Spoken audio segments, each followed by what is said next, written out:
ವಿಧಾನಸಭೆ ಚುನಾವಣೆಯಲ್ಲಿ ದೋಸ್ತಿ ಪಾರ್ಟಿಗಳು ಅಂದರೆ JDS BJP CM ಕಿಚ್ಚು ಹೆಚ್ಚಾಗಿದೆಯಂತೆ. ಯಾಕೆ? ಯಾರು CM? ಏಯ್ ಕೂಸು ಹುಟ್ಟಕ್ಕೆ ಮೊದಲು ಕುಲಾವಿ ಅಂತ ಯೋಗ್ಯತೆ ಫಸ್ಟ್ ಗೆಲ್ಲೋದು ನೋಡ್ರಿ ಇಬ್ಬರು, ಆಮೇಲೆ ಮಾತಾಡೋರು ಅಂತೆ. CM ಅಂತೆ. CM ನೆಟ್ಟಿಗೆ ಇನ್ನೂ 3-4 ಸೀಟ್ ಗೆಲ್ಲೋ ಯೋಗ್ಯತೆ ಬಂದಿಲ್ಲ ಒಂದು ಇಬ್ಬರಿಗೂ ಸರಿಯಾಗಿ ಬಡದಾಡ್ಕೊಂಡು CM ಅಂತೆ. ಏನು ಯಾರು ಎಷ್ಟು ಗೆಲ್ತಾರೆ ಏನು ಗೆಲ್ತಾರೆ ಅದ್ರ ಪ್ರಕಾರ ಆಮೇಲೆ ತೀರ್ಮಾನ ಮಾಡ್ಕೊಂಡ್ರೆ ಆಗತ್ತಪ್ಪ. ಆಗಲೇ ಕುಲಾವಿ ಹುಟ್ಟಿಸ್ಕೊಳ್ಳೋಕ್ಕೆ ನೆಟ್ಟಿಗೆ ಕ್ಷೇತ್ರಗಳ ಕ್ಯಾಂಡಿಡೇಟ್ಗಳಿಗೆ ರೆಡಿ ಆಗಿಲ್ಲ ಇನ್ನೂ. CM ಬಾಯ್ ಮುಚ್ಕೊಂಡಿರೋದು ಕಲ್ತ್ಕೊಳ್ಳಿ. ಎಸ್ ಹೇಳಿ, ಅದು ಯಾರೇನು ಹೇಳಿದ್ದಾರೆ ನೋಡೋಣ. 4 ಗೋಡೆ ಮಧ್ಯೆ ಕೂತು ಮಾತನಾಡ್ತಕ್ಕಂಥ ವಿಚಾರವನ್ನ ತಾವು ಕೂಡ ಪ್ರಸ್ತಾಪ ಮಾಡಿದ್ದೀರಿ.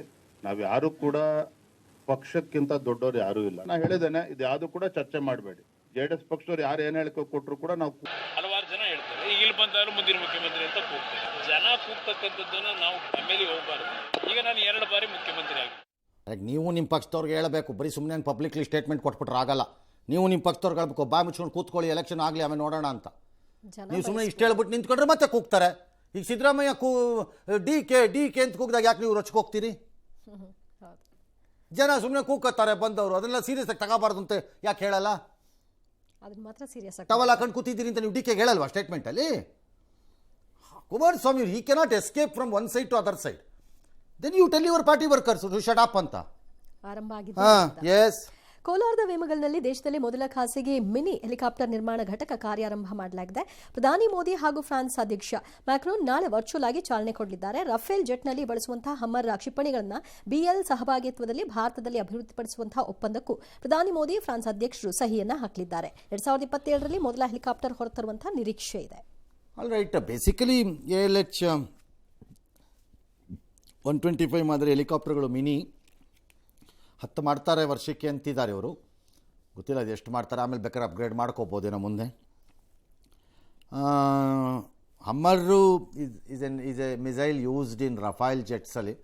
Basically an air to surface missile which can ರಫ್ಲಿ ಒಂದು 200-250 kg 200+ kg ಎಕ್ಸ್ಪ್ಲೋಸಿವ್ಸನ್ನು ಕ್ಯಾರಿ ಮಾಡ್ಬೋದು ಅದು.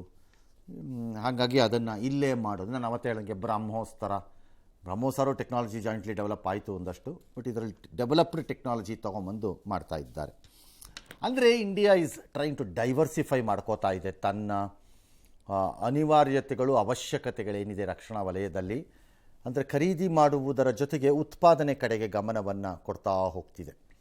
ಎಲ್ಲವನ್ನ ಬರೀ ಖರೀದಿಯಲ್ಲ. ಈ ಕಾಂಗ್ರೆಸ್ ಅವಧಿಯಲ್ಲಿ ಇದ್ದಿದ್ದ ಸಮಸ್ಯೆ ನಮಗೆ ಮೊದಲ 50 ವರ್ಷದ ಸ್ವಾತಂತ್ರ್ಯದ ನಂತರ ನಮ್ಮಲ್ಲಿ ಖರೀದಿ ವೀರರಿದ್ದರು ಕಾಂಗ್ರೆಸ್ಸಲ್ಲಿ. ಅವರಿಗೆ ಖರೀದಿ ಮಾಡದೇ ಇದ್ದರೆ ತಿಂದು ಅನ್ನ ಅರಗ್ತಿರಲಿಲ್ಲ. ಅವ್ರಿಗೆ ಫಾರಿನಲ್ಲಿ ಖರೀದಿ ಆಗಬೇಕು, ಅವ್ರ ಫ್ಯಾಮಿಲಿ ಯಾವನೋ ಒಬ್ಬ ಏಜೆಂಟ್ ಆಗಿರಬೇಕು, ಇಲ್ಲದಿದ್ದರೆ ಅವ್ರಿಗೆ ತಿಂದು ಅನ್ನ ಅರಗ್ತಿರಲಿಲ್ಲ ಆ ಟೈಮಲ್ಲಿ. ಈಗ ಹಂಗೆ ಆಗ್ತಾ ಇಲ್ಲ. ಲಾರ್ಜ್ಲಿ ಈಗ ನಮ್ಮಲ್ಲಿ ಪ್ರೊಡಕ್ಷನ್ ಕಡೆಗೆ ಹೋಗ್ತಾ ಇದ್ದಾರೆ. That is what A country is. ಹಾಂ, 25ರ ಪಾಲ್ಗಾಮ್ ಬಳಿಕ ಉಗ್ರದಾಳಿ ಪಾಕಿಸ್ತಾನಕ್ಕೆ ವಾಟರ್ ಶಾಕ್ ಆಗಿದೆ. ಶಾಪುರ್ ಖಂಡಿ ಡ್ಯಾಮ್ ಯೋಜನೆ ಕಾಮಗಾರಿ ಈಗ ಪೂರ್ಣಗೊಳ್ಳೋ ಹಂತ ಬಂದಿದೆ. ಅದು ಪೂರ್ಣಗೊಂಡ್ರೆ ಹೆಚ್ಚುವರಿ ನೀರು ರಾವಿಯಿಂದ ಹೋಗಲ್ಲ ಪಾಕಿಸ್ತಾನಕ್ಕೆ. ಆ ನೀರು ಕಥುವಾ ಮತ್ತು ಸಾಂಬಾ ಜಮ್ಮು ಕಾಶ್ಮೀರದಲ್ಲಿರೋ ಜಿಲ್ಲೆಗಳಿಗೆ ಬರುತ್ತೆ. ಪಾಕಿಸ್ತಾನಕ್ಕೆ ನಿಧಾನಕ್ಕೆ ಏಟು ಬೀಳುತ್ತೆ. ಇದು ಈಗ ಬೀಳಲ್ಲ, ಮುಂದೆ ಏನಾಗುತ್ತೋ ಗೊತ್ತಿಲ್ಲ. ಇದೇ ಯಾವ ನಮ್ಮಿಬ್ಬರ ಮಧ್ಯದ ಒಂದು ಯುದ್ಧ ಸ್ವರೂಪದ ಪರಿಸ್ಥಿತಿಯನ್ನು ಸೃಷ್ಟಿ ಮಾಡುತ್ತೋ ನನಗೆ ಅರಿವಿಲ್ಲ. ಯಾಕಂದರೆ ಒಂದೊಂದಾಗಿ ಲಾಕ್ ಮಾಡ್ತಾ ಹೋಗ್ತಿದ್ದಾರೆ ನಮ್ಮವರು. ಬಟ್ ಪಾಕಿಸ್ತಾನಕ್ಕೆ ಮಾಡಲೇಬೇಕು, ಮಾಡಿ, ನಾವು ಬೇಡ ಅಂದಿಲ್ಲ. ಇದು ಸರಿಯಾದ ನೀತಿ ಅನ್ನೋದಾದರೆ ಕೇಂದ್ರ ಸರ್ಕಾರ ಕರ್ನಾಟಕದ ವಿಚಾರದಲ್ಲೂ ಒಂದು ನಿಲುವು ತಗೋಬೇಕು ಅಂತ ನನ್ನ ಬಯಕೆ.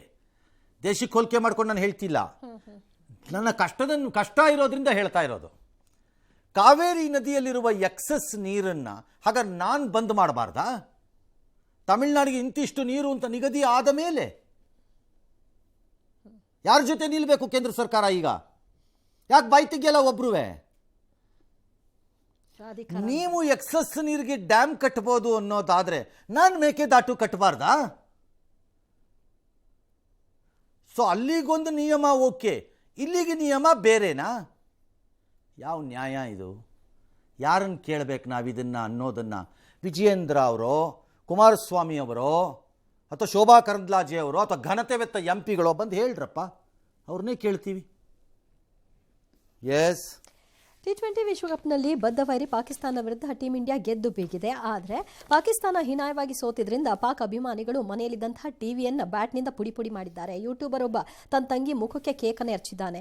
ಪಾಕಿಸ್ತಾನದ ಲಾಹೋರ್ನಲ್ಲಿ ರಾಜಕಾರಣಿಗಳು ಅಭಿಮಾನಿಗಳಿಗಾಗಿ ಪ್ರೊಜೆಕ್ಟರ್ ಅಳವಡಿಕೆ ಮಾಡಿದ್ರು, ಅದನ್ನೇ ಕಿತ್ಕೊಂಡು ಹೋಗ್ಬಿಟ್ಟಿದ್ದಾರೆ. ಒಟ್ಟಿನಲ್ಲಿ ಆಕ್ರೋಶ. ಫಸ್ಟ್ ಆಫ್ ಆಲ್ ಮ್ಯಾಚ್ ಆಡಿದ್ದಾರೆ, ನಮ್ಮವರು ಚೆನ್ನಾಗಿ ಆಡಿದ್ದಾರೆ, ಗೆದ್ದಿದ್ದಾರೆ, ಬಾಯಿಗೆ ಬಂದಂಗೆ ಹೊಡೆದಾಕಿದ್ದಾರೆ. 60 ರನ್ನು ಹೈಯೆಸ್ಟ್ ರನ್ನು ಗೆದ್ದಿರೋ ನಾವು ಅವ್ರ ವಿರುದ್ಧ ಗೆದ್ದಿರೋ ಇದು 20 ಓವರ್ಸ್ ಮ್ಯಾಚಲ್ಲಿ. ಮತ್ತು ಇದು ನಾವು ಹೊಡೆದಿದ್ದು ಹೈಯೆಸ್ಟ್ ರನ್ನು 170 ಚಿಲ್ಲರೆ, ಡ್ಯಾಶು ರೆಕಾರ್ಡು ಎಲ್ಲ ಸರಿ, ಒಪ್ಕೊಳ್ಳೋಣ. ಎಷ್ಟು ಹೈಪ್ ಆಗಿತ್ತು ಏನು, ಅಪ್ಪ ಯುದ್ಧ ನಾಳೆ ಅನ್ನೋ ಟೈಪು ಫುಸ್ ಅಂತೋಯ್ತು. ಇದು ಪ್ರತಿ ಮ್ಯಾಚಲ್ಲೂ ನೋಡ್ತಾ ಇದ್ದೀನಿ ನಾನು. ಅವ್ನು ಯಾವನು ಕಾಸು ಮಾಡೋಕ್ಕೆ ಮಾಡೋ ಹೈಪ್ ಇದು ವ್ಯವಹಾರ. ಅದ್ಯಾರೋ ಟಿ ವಿಲಿ ತೋರಿಸೋ ಗಿರಾಕಿ ಕಂಪ್ನಿ ಇರಬೇಕಿದು ಮಾಡೋದಿದು ಮೋಸ್ಟ್ಲಿ. ದೇಶನೆಲ್ಲ ಎಬ್ಬಿಸ್ಬಿಡೋದು ಎರಡೂ ಕಡೆಯಿಂದ ಮಜಾ ತಗೊಳಕ್ಕೆ. ಯುದ್ಧ, ರೈವಲ್ರಿ, ಅನ್ಸೀನ್, ಪಾಕಿಸ್ತಾನ್ ಇದು ಅಂತೆಲ್ಲ ಹಾಕಿ ಬೋಗಸ್ ಫೆಲೋಸ್ ಕೇಸ್ ಹಾಕಬೇಕು ಇವ್ರ ಮೇಲೆ. ನನ್ನ ಪ್ರಕಾರದಲ್ಲಿ ಸುಮ್ಮನೆ ಹೈಪ್ ಮಾಡಿ ದೇಶದ ಒಳಗಡೆ ರಕ್ತದೊತ್ತಡ ಜಾಸ್ತಿ ಮಾಡಿದ್ದಾರೆ, ಭಾಳ ಪೇಷಂಟ್ಗಳಾಗಿದ್ದಾರೆ BPಗೀಗ ಅಂತ ಕೇಸ್ ಹಾಕ್ಬೇಕು ಆ ಕಂಪನಿಗಳ ಮೇಲೆ, ಎಲ್ಲ ಟಿ ವಿ ಕಂಪನಿಗಳ ಮೇಲೆ. ಯಾವನ ಕ್ರಿಕೆಟ್ ತೋರಿಸ್ತಾನೋ ಅವನ ಮೇಲೆ. ಇನ್ನೇನು ಹೇಳಿ. ಮತ್ತೆ ಎರಡನೇದು, ಈ ಪಾಕಿಸ್ತಾನಕ್ಕೆ ಇಂಡಿಯಾನ ಕಂಪೇರ್ ಯಾಕೆ ಮಾಡ್ತೀರಿ? ಫಸ್ಟ್ ಆಫ್ ಆಲ್ ಯಾವುದ್ರಲ್ಲಿ ಕಂಪೇರ್ ಮಾಡ್ತೀರ್ರಿ ಆ ದೇಶನ ನಮ್ಮ ದೇಶಕ್ಕೆ?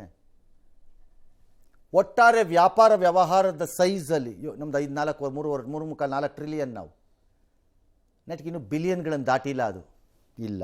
ಎಜುಕೇಷನ್ ಇಲ್ಲ, ಹೆಲ್ತ್ ಫೆಸಿಲಿಟಿ ಇಲ್ಲ, ಅರ್ಬನ್ ಇನ್ಫ್ರಾಸ್ಟ್ರಕ್ಚರ್ ಫೆಸಿಲಿಟೀಸು ಇಲ್ಲ, ಸೈನ್ಯ ಇಲ್ಲ ಅಂದರೆ ಡಿಫೆನ್ಸ್ ವಿಚಾರದಲ್ಲಿ ಇಲ್ಲ, ಸ್ಪೇಸು ಇಲ್ಲ. ಯಾವುದ್ರಲ್ಲಿ ಕಂಪೇರ್ ಮಾಡ್ತಿರ್ರಿ? ಎಕ್ಸೆಪ್ಟ್ ನ್ಯೂಕ್ಲಿಯರ್ ಪವರ್ ಅನ್ನೋದೊಂದು ವಿಚಾರ ಬಿಟ್ಬಿಟ್ರೆ ಯಾತಕ್ಕೆ ಕಂಪೇರ್ ಮಾಡ್ತಿರೋದೇ ಬೋಗಸ್ಸು. ಫಸ್ಟ್ ಆಫ್ ಆಲ್ ನನ್ನ ಪ್ರಕಾರದಲ್ಲಿ ನಮಗೆ ಕಂಪೇರ್ ಸಾಧ್ಯನೇ ಇಲ್ಲ ಅವ್ರ ಜೊತೆ. ನಮಗೆ ಕಂಪೀಟ್ ಮಾಡೋಕ್ಕೆ ಅಂತಿರೋದು ಒಂದು ಕ್ಷೇತ್ರ ಇದೆ ನಮಗೆ. ಅವ್ರ ಜೊತೆ ಕಂಪೀಟ್ ಮಾಡೋಕ್ಕೆ ನಮ್ಮ ಕೈಲಿ ಆಗದೇ ಇಲ್ಲ. ಅದು ಏನು ಅಂತಂದರೆ ಭಯೋತ್ಪಾದಕರ ಶಾಲೆಯನ್ನು ತೆಗೆಯೋದ್ರಲ್ಲಿ ನಮ್ಮ ಕೈಲಿ ಆಗಲ್ಲಪ್ಪ. ನಮ್ಮ ಹತ್ರ ಆ ಕೆಪಾಸಿಟಿ ಇಲ್ಲ, ಬೇಕು ಆಗಿಲ್ಲ. ಏನಕ್ಕೆ ಕಂಪೇರ್ ಮಾಡೋದು? ಕಾಸು ಹೊಡೆಯೋಕ್ಕೆ ಒಳ್ಳೆ ಐಡಿಯಾ. ಪಾಕಿಸ್ತಾನ್ ಇಂಡಿಯಾ ಅಂದ್ಬಿಡೋದು. 1.25 ಲಕ್ಷ 1.5 ಲಕ್ಷ ಅಂತೆ ನಿನ್ನೆ ಕೊಲಂಬೋನಲ್ಲಿ ರೂಮ್ ರೆಂಟ್ ಮ್ಯಾಚ್ ನೋಡಕ್ಕೆ. ಎಸ್. ಕೆನಡಾದಲ್ಲಿ ಹತ್ಯೆಯಾದ ಕನ್ನಡಿಗ ಚಂದನ್ ಕುಮಾರ್ ಅವರ ಮೃತದೇಹ ನಿನ್ನೆ ರಾತ್ರಿ ಸ್ವಗ್ರಾಮಕ್ಕೆ ತಲುಪಿತು. ಇವತ್ತು ಸಂತೆ ಬೀದಿಯ ಮೈದಾನದಲ್ಲಿ ಅವರ ಅಂತಿಮ ದರ್ಶನಕ್ಕೆ ವ್ಯವಸ್ಥೆಯನ್ನು ಮಾಡಲಾಗಿತ್ತು. ಆ ಬಳಿಕ ಆರ್ಯವೈಶ್ಯ ಸಂಘದ ಸ್ಥಳದಲ್ಲಿ ಅಂತಿಮ ಸಂಸ್ಕಾರವನ್ನು ಮಾಡಲಾಯಿತು. ನನ್ನ ಮಗನ ಸಾವು ಸಹಜವಲ್ಲ, ಅವನ ಸಾವಿನ ತನಿಖೆ ಆಗಬೇಕು, ಮಗನ ಸಾವಿಗೆ ನ್ಯಾಯ ಸಿಗಬೇಕು ಅನ್ನೋದು ಚಂದನ್ ಪೋಷಕರ ಒತ್ತಾಯ. ಕೇಳಿದ್ದ ನಾನು ಮನೆ ತಗೋತೀನಪ್ಪ ಅಂತ ತುಂಬ ಸರಿ ಹೇಳಿದ್ದ, ಫಾರಿನಿಗೆ ಬರ್ರಿ ಅಂತ. ಅವನು ಹೊರಟೋದ ಅಂತ ನಾವಿನ್ಯಾತಕ್ಕೆ ಬದುಕಬೇಕು ಅಂತ ಮನಸ್ಸಿಗೆ ತುಂಬ ನೋವಾಗ್ತಾ ಇದೆ ಸರ್. ನಮಗೆ ಅವ್ನು ಮಾಡಿರೋ ಕೆಲಸಕ್ಕೆ ಭಾಳ ಸಂತೋಷ ಆಗುತ್ತೆ ಸರ್. ನನ್ನ ಮಗ ಹಿಂಗೆ ಇರಬೇಕು ಅಂತ ನಾನು ಅಂದ್ಕೊಂಡಿದ್ದೆ ಸರ್. ಅದನ್ನ ಮೀರಿ ಬೆಳೆದ ಒಳ್ಳೆ ಹೆಸರು ತಗೊಂಡಿದ್ದೇನೆ. ತನಿಖೆ ಆಗಬೇಕು, ನಮಗೂ ಗೊತ್ತಾಗಬೇಕು. ಈ ಥರ ಅವನ ಆತ್ಮ ಪುನರ್ಜನ್ಮ ಆಗಬೇಕು, ಒಳ್ಳೆ ಕೆಲಸ ಆಗಬೇಕು ಅಂತ ದೇವರಲ್ಲಿ ಪ್ರಾರ್ಥನೆ ಮಾಡ್ತಾ ತನಿಖಾ ವಿಚಾರದಲ್ಲಿ ನೋವು ಸಂಕಟ ನನಗೆ ಅರ್ಥವಾಗ್ತಿದೆ ಇಲ್ಲಿ. ಬಟ್ ನಾವು ಅವರಿಬ್ಬರು ಇಲ್ಲಿ ಕೂತ್ಕೊಂಡು ತುಂಬ ಗೋಳು ನೋವು ಸಂಕಟ ವ್ಯಕ್ತ ಮಾಡಿದ್ರೆ ದೊಡ್ಡ ಪ್ರಯೋಜನ ಆಗತ್ತೆ ಅಂತ ನನಗೆ ಅನ್ನಿಸ್ತಿಲ್ಲ. They should become little more practical. ಯಾರು ಅವ್ರಿಗೆ ಸಂಬಂಧಿಕರಲ್ಲಿ ಸ್ವಲ್ಪ ತಿಳ್ಕೊಂಡಿರೋರು ಅರ್ತಿರೋರು ಇದ್ದರೆ ಕೆನಡಾದಲ್ಲಿ ಯಾವುದಾದ್ರು ಲೀಗಲ್ ಕಂಪನೀಸ್ನೋ ಫರ್ಮ್ಸನ್ನೋ ಕಾಂಟ್ಯಾಕ್ಟ್ ಮಾಡಿಸಿ ಅಲ್ಲೇ ಕೇಸ್ ಮೂವ್ ಮಾಡಬೇಕು. ಓಕೆ, ಇಲ್ಲೇನು ಮಾತಾಡಿದ್ರು ಏನು ಇಲ್ಲಿ ಮಾತಾಡಿ ಏನೇ ಮಾತಾಡಿದ್ರು ಪ್ರಯೋಜನ ಆಗಲಿಕ್ಕಿಲ್ಲ ನನ್ನ ದೃಷ್ಟಿಕೋನದಲ್ಲಿ. ಅಲ್ಲೇ ಮೂವ್ ಮಾಡಬೇಕು, ಅಲ್ಲೇ ಸೂಟ್ ಮೂವ್ ಆಗಬೇಕು. ಅದು ಏನದು ಅನ್ನೋಕ್ಕೆ ಅನ್ಲೆಸ್ ಅಲ್ಲಿ ತನಿಖೆ ಸರಿಯಾಗಿ ನಡೆದಿಲ್ಲ ಅಂತ ಆದರೆ, ನಡೆದಿದೆಯೋ ಇಲ್ವೋ ನನಗೆ ಗೊತ್ತಿಲ್ಲ ಆ ತನಿಖೆ. ಈಗ ಮೊನ್ನೆ ನೀವು ಸಿಯಾಟಲ್ಲಲ್ಲೋ ಎಲ್ಲೋ ಯಾವುದೋ ಒಂದು ಅಮೆರಿಕಾದ ಯಾವುದೋ ಒಂದು ಹೆಣ್ಣುಮಗಳು, ಆಂಧ್ರದ ಒಂದು ಹೆಣ್ಮಗಳನ್ನ ಒಬ್ಬ ಆಫೀಸರ್ ಮಾಡ್ದ ಅಂತ ಇದಕ್ಕೆ ನೀವು the case was moved there. ಇಲ್ಲಿ ಕೂತ್ಕೊಂಡು ಹತ್ರ ಆಗಲ್ಲ ಅದು. ಸ್ವಲ್ಪ ದಿನ ಈ ಸಂಕಟ ಎಲ್ಲ ಕಾರಣ ಆದ್ಮೇಲೆ ಯಾರು ಕುಟುಂಬದವ್ರು ಯಾರು ಹೆಲ್ಪ್ ಮಾಡ್ಬೋದು. ಎಸ್, ಜೀನಿ ಸ್ಲಿಮ್ ತಗೊಳಕ್ಕೆ ಸ್ಟಾರ್ಟ್ ಮಾಡಿದ್ನೋ ಅವಾಗ ಮಂತ್ಲಿ ಪೀರಿಯಡ್ಸ್ ಆಗ್ತಾ ಇದ್ದೀನಿ. PCOD ಪ್ರಾಬ್ಲಮ್ ನಾರ್ಮಲ್ ಆಗಿದೆ, ಥೈರಾಯ್ಡ್ ನಾರ್ಮಲ್ ಆಗಿದೆ. ಪೀರಿಯಡ್ಸ್ ಎಲ್ಲ 6 ಮಂತ್ ಆದ್ರೂ ಆಗ್ತಾ ಇದ್ದಿಲ್ಲ, ಇವಾಗ ರೆಗ್ಯುಲರ್ ಪೀರಿಯಡ್ಸ್ ಆಗ್ತಾ ಇದೆ. ಜೀನಿ ಸ್ಲಿಮ್ ನ ಯೂಸ್ ಮಾಡಿ 8 ತಿಂಗಳಲ್ಲಿ 55 kg ಸಣ್ಣ ಆಗಿದ್ದಾರೆ. ಜೀನಿ ಸ್ಲಿಮ್ ತಗೊಳ್ಳಿ, ಬೇಗ ಸಣ್ಣ ಆಗ್ತೀರಾ, ಫ್ಯಾಟ್ ಲಾಸ್ ಆಗ್ತದೆ. ಜೀನಿ ಸ್ಲಿಮ್ ನ ಯೂಸ್ ಮಾಡಿ 100% ಯಾವುದೇ ಸೈಡ್ ಎಫೆಕ್ಟ್ ಇಲ್ದಂಗೆ ಸಣ್ಣ ಆಗ್ತೀರಾ. ರೌಡಿ ಶೀಟರ್ ಬಿಕ್ಲು ಶಿವ ಹತ್ಯೆ ಸಂಬಂಧ ಬಿಜೆಪಿ ಶಾಸಕ ಭೈರತಿ ಬಸವರಾಜ್ಗೆ ಸಿಐಡಿ ಅಧಿಕಾರಿಗಳು ತನಿಖೆಯನ್ನು ಮುಂದುವರೆಸಿದ್ದಾರೆ. ವಿಚಾರಣೆ ಹಂತದಲ್ಲಿ ನನಗೇನು ಗೊತ್ತಿಲ್ಲ ಅಂತ ಅವರು ಹೇಳ್ತಿದ್ದಾರಂತೆ. ಇನ್ನು ಈ ಮಧ್ಯೆ ಮಹತ್ವದ ಸಾಕ್ಷಿಯಾಗಿರ್ತಕ್ಕಂತಹ ಆಡಿಯೋ ಒಂದು ಸಿಐಡಿ ವಶಪಡಿಸಿಕೊಂಡಿದೆ. ಇದರ ಸತ್ಯಾಸತ್ಯತೆಯನ್ನ ತಿಳಿಯೋ ಸಲುವಾಗಿ ಅವರ ಧ್ವನಿ ಪರೀಕ್ಷೆ ನಡೆಸಲು ನ್ಯಾಯಾಲಯದಿಂದ ಅನುಮತಿ ಕೋರೋದಕ್ಕೆ ಮುಂದಾಗಿದ್ದಾರೆ. ಕರ್ನಾಟಕ ಗೋವಾ ಗಡಿನಲ್ಲಿ ನಡೆಯಿತು ಒಂದಲ್ಲ 400 ಕೋಟಿ ದರೋಡೆ ಪ್ರಕರಣ ಇಲ್ಲವೇ ಇಲ್ಲ, ನಡೆದಿಲ್ಲ ಅಂತಲ್ಲಿ SIT ಹೇಳ್ತಾ ಇರೋಂಗಿದೆ. ನಡೆದಿದೆಯೋ ಇಲ್ವೋ ಗೊತ್ತಿಲ್ಲ. ಸದ್ಯಕ್ಕೆ SIT ಹೇಳ್ತಿರೋದಂತೂ ಯಾವ ಸಾಕ್ಷಿನೂ ಇಲ್ಲ, ಇದೊಂದು ಕಟ್ಟುಕತೆ ಅಂತ ವರದಿ ಕೊಟ್ಟಿದ್ದಾರೆ. ಇರ್ಬೋದು ಕಟ್ಟುಕತೆ, ಅಷ್ಟು ಸುಲಭ ಅಲ್ಲ 400 ಕೋಟಿ ವ್ಯವಹಾರ ಎಲ್ಲ ಹಂಗೆ ನಡೆಯೋದು.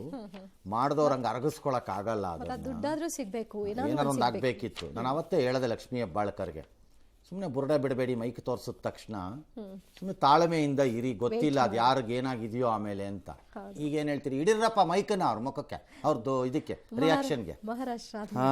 ಎಸ್, ಚಿತ್ರದುರ್ಗದ ರೇಣುಕಾಸ್ವಾಮಿ ಕೊಲೆ ಪ್ರಕರಣದಲ್ಲಿ ಜೈಲು ಪಾಲಾಗಿರುವ ನಟ ದರ್ಶನ್ ಅವರ ಹುಟ್ಟುಹಬ್ಬ ಇವತ್ತು ಜೈಲಿನಲ್ಲಿ ಆಚರಿಸಿಕೊಂಡಿದ್ದಾರೆ. ಅವರ ಫ್ಯಾಮಿಲಿ ಎಲ್ಲ ಹೋಗಿ ಶುಭಾಶಯ ಕೋರಿದ್ದಾರೆ. ಒಂದಷ್ಟು ನಟ ನಟಿಯರು ಕೂಡ ಆನ್ಲೈನ್ ಸೋಷಿಯಲ್ ಮೀಡಿಯಾದಲ್ಲಿ ಆಚರಿಸ್ಕೊಳ್ಳೋದು ಅಂದ್ರೆ ಏನು ಅಲ್ಲಿ ಕೇಕ್ ಕಟ್ ಮಾಡ್ತಾರಾ?